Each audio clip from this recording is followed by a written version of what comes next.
चलो देखिए, समानांतर श्रेणी पढ़ना है, क्या पढ़ना है? समानांतर श्रेणी। ठीक है, समानांतर श्रेणी को हम शॉर्टकट में बोल सकते हैं एपी।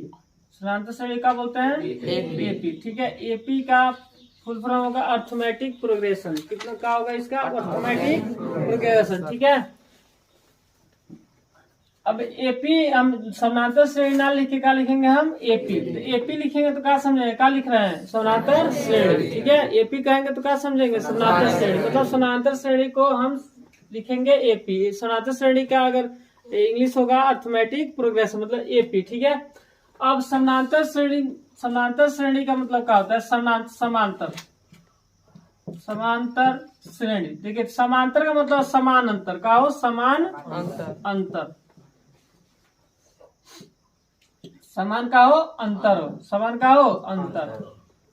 ठीक है, तो समान जिसका अंतर होगा वही का कहलाएगा? समानांतर श्रेणी। अगर जिसका अंतर समान हो रहा है तो समझे क्या होगा? वो समानांतर श्रेणी होगा।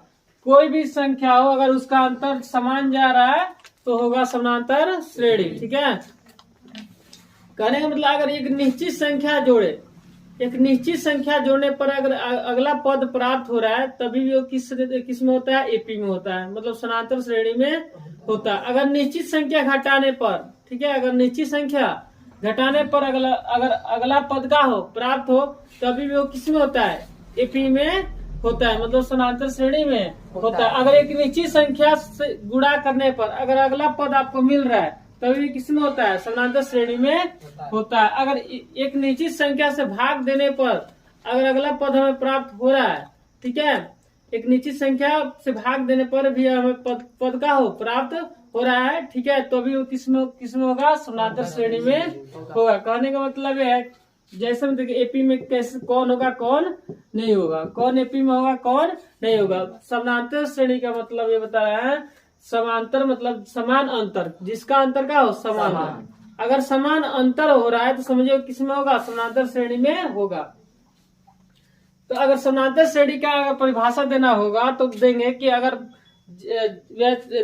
वैसी संख्या जिसमें पदों का अंतर का हो समान हो, ठीक है, वैसी संख्या जिसमें पदों का अंतर समान हो, समानांतर श्रेणी कहलाती है।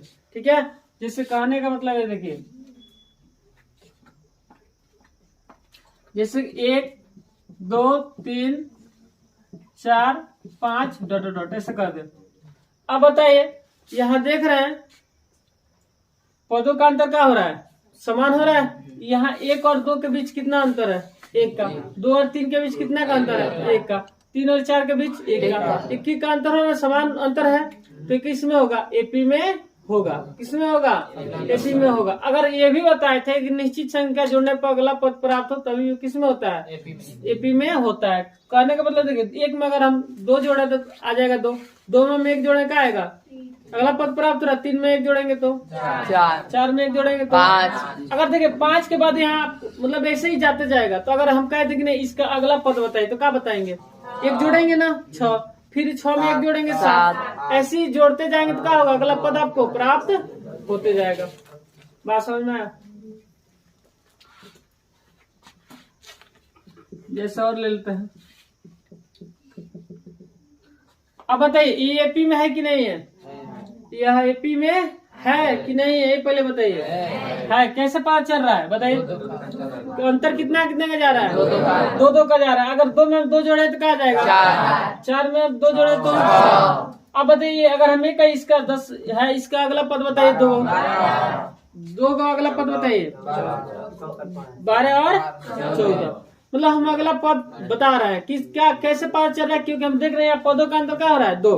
अगला पद बताने के लिए हम 2 जोड़ते जाएंगे तो क्या हो जाएगा? पदों का अंतर तो समान हो रहा है। पदों का जब अंतर समान होता है तो किसमें हो जाता है? एपी में हो जाता है। किसमें हो जाता है? एपी में हो जाता है। तो वो क्या कहलाती है? समानांतर श्रेणी कहलाती है। बात समझ में? कोई दिक्कत? चल देखिए यहाँ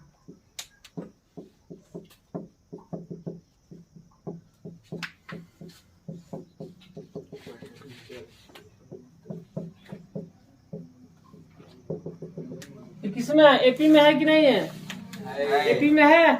तो जब ए देख रहे हैं एपी में हो रहा है, देख रहे हैं एक निश्चित संख्या अंतर का जा रहा है, एक निश्चित संख्या जा रहा है, दो का अंतर जा रहा है, यहाँ कितना कितना का अंतर जा रहा है, दो का तीन का अंतर जा रहा है, तो एपी में है। देखिए एक और होता है सार्व अंतर, ये सब समझिए, सार्व अंतर, सार्व अंतर जिसको हम बोलते हैं, जिसको सार्व अंतर या जिसको बोलते हैं पदांतर, पदांतर, ठीक है। सार्व अंतर का ये क्या है, पदांतर, जिसको इंग्लिश में बोले कॉमन डिफरेंट, जिसको क्या बोले कॉमन डिफरेंट, ठीक है।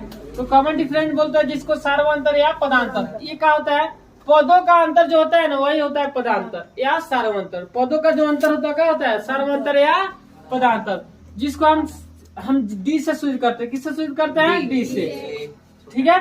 डी से सूचित करेंगे, किससे सूचित करेंगे, डी से, ठीक है।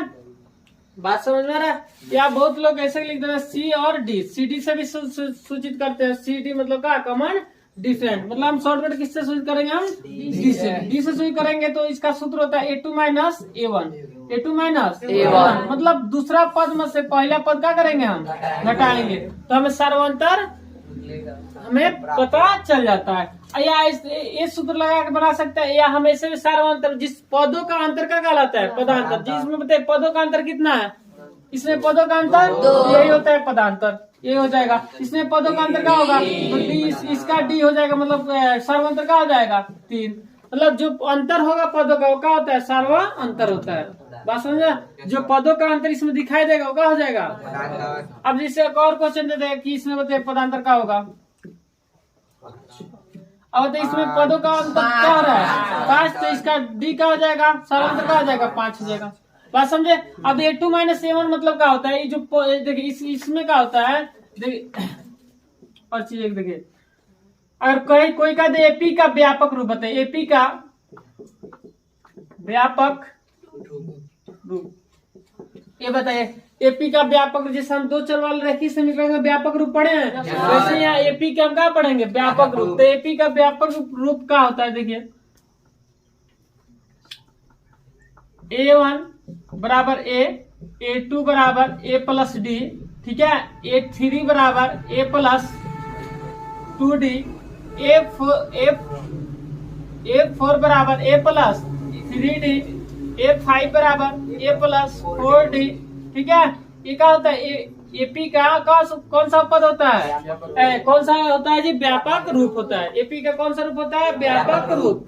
तो ऐसे होता है A1 बराबर A, A2 बराबर A प्लस डी, A3 बराबर A प्लस 2D, A4 बराबर A प्लस 3D, A5 बराबर A प्लस 4D होता है, ठीक है। ये किसका व्यापक रूप है, एपी का व्यापक रूप। अब ये समझ, ये क्या है, ये मतलब A1 मतलब पहला पद है, ये पहला पद, A2 मतलब दूसरा पद, A3 मतलब तीसरा पद, A4 मतलब चौथा पद, A5 मतलब पांचवा पद। ये एपी का क्या है, व्यापक रूप।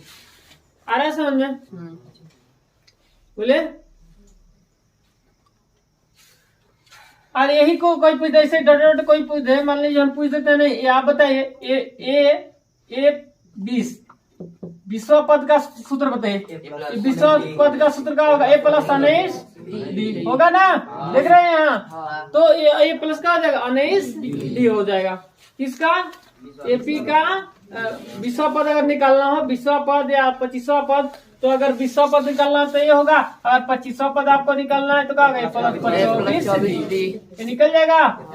आज समझ में कोई दिक्कत, कितना समझ गए, चलिए। तो और ये इसमें कुछ ज्यादा समझना नहीं है, हम पहले आपका क्वेश्चन नंबर 2 स्टार्ट करते हैं, ठीक है।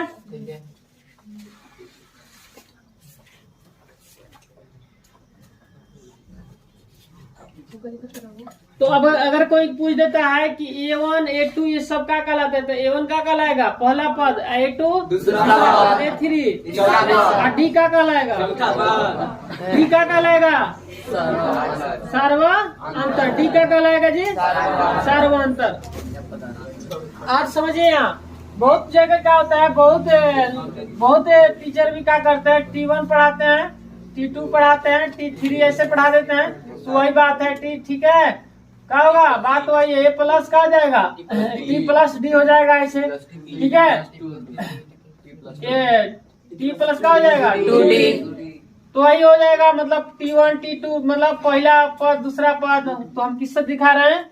A1 A2 से। बहुत लोग T1 T2 ऐसे दिखाते हैं, ठीक है। तो ये घबराना नहीं, हम A1 A2 से दिखा रहे हैं। बहुत लोग क्या करते हैं? T1 T2 से ऐसे करके क्या करते हैं? दिखाते हैं। आया पूरा पूरा समझ में?